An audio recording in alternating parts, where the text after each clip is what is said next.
नमस्कार, एक बार फिर स्वागत है आपका आप ही के चैनल एजुकेशन बाय डॉक्टर शमा के इस नए वीडियो में। आज हम बात करेंगे मुगल सत्ता की स्थापना से पूर्व की कहानी की, जिसने भारत के इतिहास को बदल कर रख दिया। ये कैसे संभव हुआ कि एक बाहर का शासक इतने बड़े साम्राज्य पर अपना अधिकार जमा पाता? तो आइए शुरू करते हैं वे कहानी। सुनाते हैं इसका इतिहास कि कैसे ये संभव हुआ। यदि हम पूर्व की परिस्थितियों को देखें तो हम ये पाते हैं कि भारत उस समय कई छोटे-छोटे राज्यों व रियासतों में विभाजित था, जहां पर अलग-अलग राजवंशों की सत्ता थी। दिल्ली सल्तनत इतनी पावरफुल रह नहीं गई थी और सभी छोटे-बड़े राज्य स्वतंत्र हो रहे थे।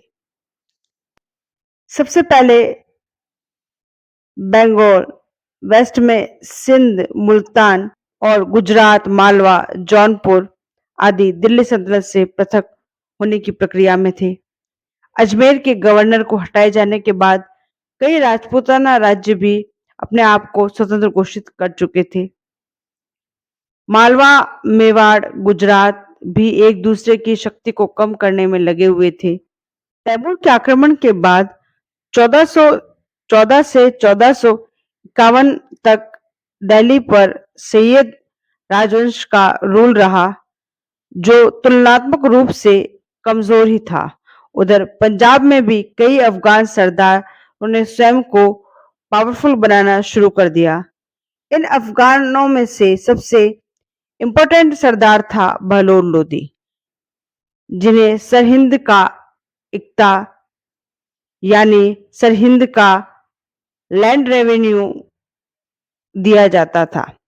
बहलोल लोदी ने 1451 में दिल्ली पर कब्जा कर लिया और यहाँ से लोधी डायनेस्टी की शुरुआत हुई। इसके बाद गंगा यमुना बेसिन पर आधिपत्य जमाने के लिए लोधी व जौनपुर के शासकों के बीच लंबी लड़ाई चली। 15वीं सेंचुरी के एंड में लोधी ने जौनपुर पर कब्जा कर लिया। उनके बाद नॉर्थ इंडिया में पॉलिटिकल सिनेरियो काफी बदल गया।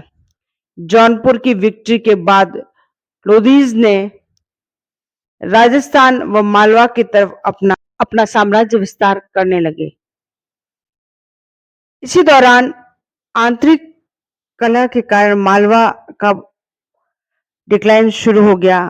मालवा काफी कमजोर हो गया, तो इसका लाभ गुजरात, मेवाड़ और लोधीज उठाना चाहते थे। इसीलिए मालवा पर नियंत्रण के लिए गुजरात, मेवाड़ और लोधियों के बीच संघर्ष शुरू हो गया। दुश्मनी इतनी बढ़ गई कि ऐसे लगने लगा कि मानो मालवा पर जो भी अधिकार करेगा, इसका अर्थ ये होगा कि वो उत्तर भारत का सर्वोच्च शासक बन जाएगा।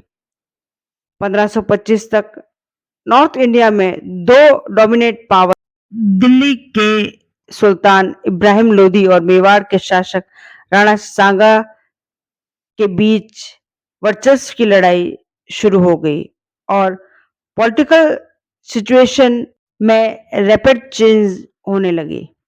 यही वो बढ़ती दुश्मनी थी जिस कारण कई स्कॉलर्स ये दावा करते हैं कि राणा सांगा ने ही बाबर को भारत में आक्रमण करने के लिए आमंत्रित किया था, ताकि इब्राहिम लोदी की शक्ति को समाप्त किया जा सके और मेवाड़ उत्तर भारत का एक पावरफुल राज्य बनकर उभरे। लेकिन राणा सांगा ने बाबर को भारत पर आक्रमण करने के लिए आमंत्रित किया था, इसकी कोई ऐतिहासिक पुख्ता जानकारी नहीं है। काउंटर आर्ग्यूमेंट्स देने वाले स्कॉलर्स का ऐसा मानना है कि बाबर को पंजाब के गवर्नर दौलत खान लोधी ने भारत पर आक्रमण करने के लिए आमंत्रित किया था, जिसके रिश्ते इब्राहिम लोधी के साथ अच्छे नहीं थे। सच जो भी हो, लेकिन ये बात स्वीकार्य नहीं है कि बाबर सिर्फ किसी के आमंत्रण पर भारत पर आएगा और आक्रमण करेगा, क्योंकि कोई भी रूलर बिना पॉलिटिकल कैलकुलेशन और अपने इंटरेस्ट के कोई अटैक नहीं करता। इसलिए बाबर के भारत पर आक्रमण का यह कारण मान्य नहीं दिखता। कई स्कॉलर ये मानते हैं कि भारत पर बाबर के आक्रमण का प्रमुख कारण उत्तर भारत में राजनीतिक अस्थिरता और शासकों के बीच संघर्ष था। तो आगे हम क्लास में पढ़ेंगे कि कैसे भारत पर आक्रमण के लिए बाबर आया, उसने भारत पर कितने आक्रमण किए और किस शासकों के साथ उसका संघर्ष हुआ, कैसे बाबर भारत में मुगल सत्ता स्थापित करने में सफल रहा। आज की क्लास कैसे लगी कमेंट्स करके अवश्य बताइएगा।